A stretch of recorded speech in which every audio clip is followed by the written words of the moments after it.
中正大学为着要让来遮读册大学生更加了解在地，有开一节课叫做面向学，叫学生囡仔家己找题目，记录一寡要消失的技术，记录面向的大细项代志。了后爱做报告，爱发表研究的成果，有关大学生甲面向的关系。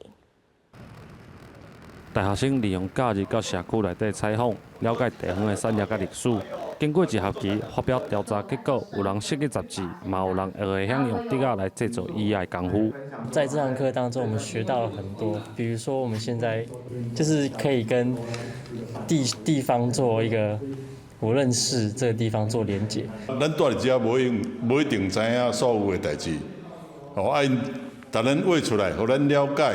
佮逐咱宣传出去，广告咱的地方。伫咧家己面向的中正大学，为要诱进伫遮上课的学生甲在地乡民的关系，特别开办一门面向学的课程，互学生家己来找主题，请乡民做因的老师。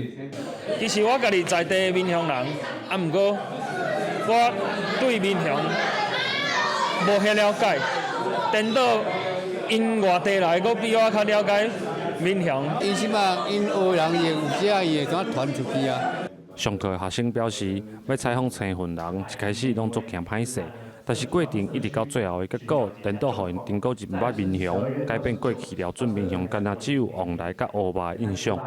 在过程当中，一个方面是认识更多的人，认识更多的文化，然后其实也会破除他们对乡村的刻板印象。那更重要的是，他们会发现，在这个过程当中，有很多的乡民其实是卧虎藏龙，他们有不同的记忆，有不同的能力，有不同的知识，有不同的视野，所以